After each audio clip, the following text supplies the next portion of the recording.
Hello, Paramore. How are you guys? Hi. Good. Great. We should say we're a little bit giddy because we finished a playlist, so we're very happy. And we're here backstage, tour with No Doubt. We talked about it briefly, but what is that like for you guys? You know, some of you grew up listening to No Doubt, and to now be on tour with them, mind-blowing? Yeah, it's amazing. I mean, like I said earlier, it's cool because, I mean, they've been going for so long now, and they get up on stage because they don't have to be on tour. They could be at home taking care of their kids, like doing everything, but they literally all brought their families out here, and they're just doing it because they couldn't wait any longer to tour, and it's nice. It's a really infectious attitude, and like I think that I don't know, just being on tour with a band like them that have sort of done it all, and they're still grounded. And Oh, you have an eyelash. oh, do I? You can make a wish. Make a wish on. You just threw my wish away. Doesn't come true anyway. Thank you for ruining Christmas. Oh my gosh. Beautiful mind. But the thing with No Doubt is that a lot of people are saying this, and please don't rip my head off for this, is that it almost fits that you guys are with No Doubt because it was sort of the same scenario, you know, lots of guys and a female singer, and a lot of attention was put on you with the first record. Do you see those parallels? Because they've been through it all, they toughed it out, and this is what's happening here too. Yeah, I mean, I totally see why people, I mean, but before, like, when we first started, we would get, you know, other comparisons to artists that weren't even bands. They were just females, and like, I was stoked to hear the No Doubt comparison because it's actually a band and they've done it all, and they're really respectable. So I totally see the parallels. I get it, and I think if there's anyone that we have to be compared to, I want it to be No Doubt because they're amazing. A lot has been going on with you guys, and if I don't talk about Twilight, then I've just been living under a rock. Twilight, did you guys expect the song to be that huge? Did you expect the reaction to be that insane? And are you loving it, or is it time to let go now? Wow.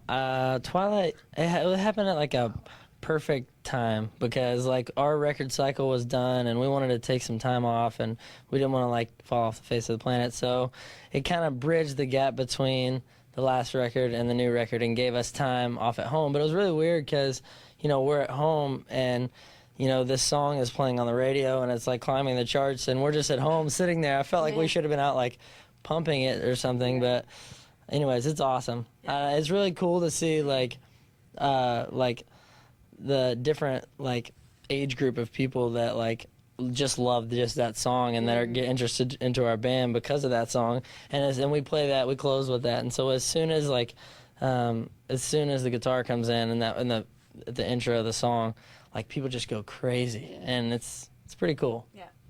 Along with the wait, just quickly before we move on, are we done with the Twilight thing now, or because you guys have become so associated to this phenomenon, is this something you're appreciating now, or time to move on? We appreciate it, but yeah, you never want to get too close to vampires. yeah, that's right.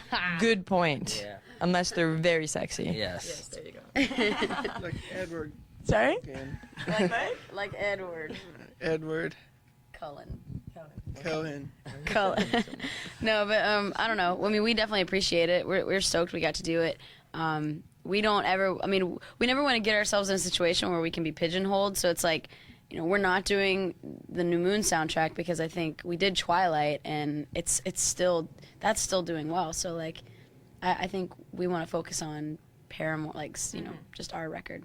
Speaking of focusing on Paramore, it's not a new member, it's an official member. Yeah. So how does the band feel about all of this? What's going on? First of all, tell about the transition.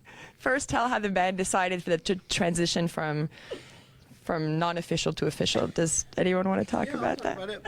I didn't think they'd add me, but they did. No, but seriously. Yeah, I'm being serious. No.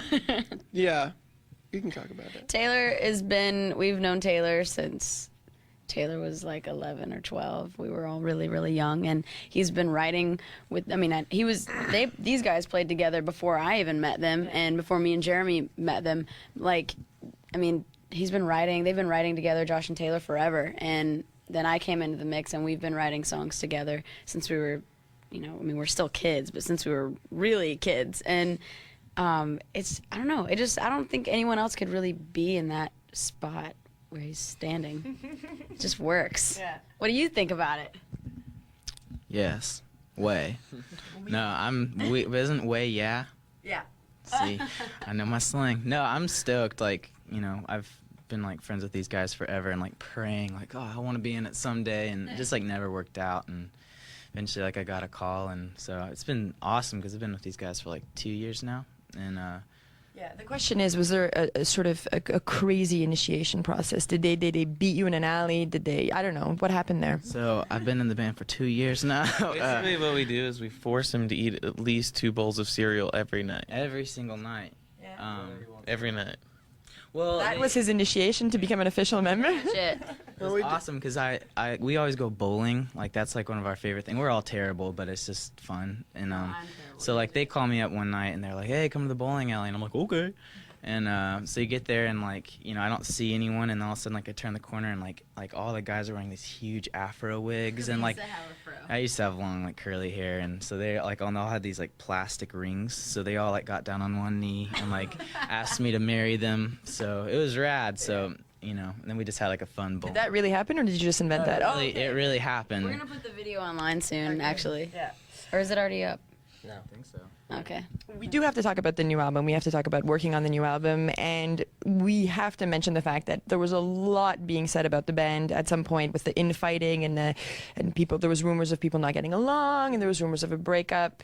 What was going on there? Well, we weren't getting along. We were having a really tough time. I mean, after, first of all, I mean, All We Know Is Falling came out in 2005, and then we immediately, after that was kind of wrapping up, we immediately went home and wrote Riot and put it out, and then that was 2 years of work.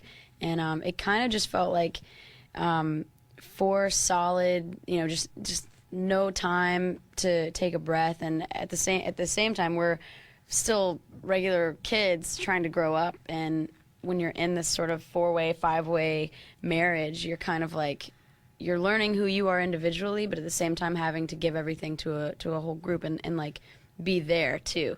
So like, it's sort of like being in 2 places at one time. So it really got frustrating and really got hard to do, you know, as more and more people are starting to look on and pay attention to us as people.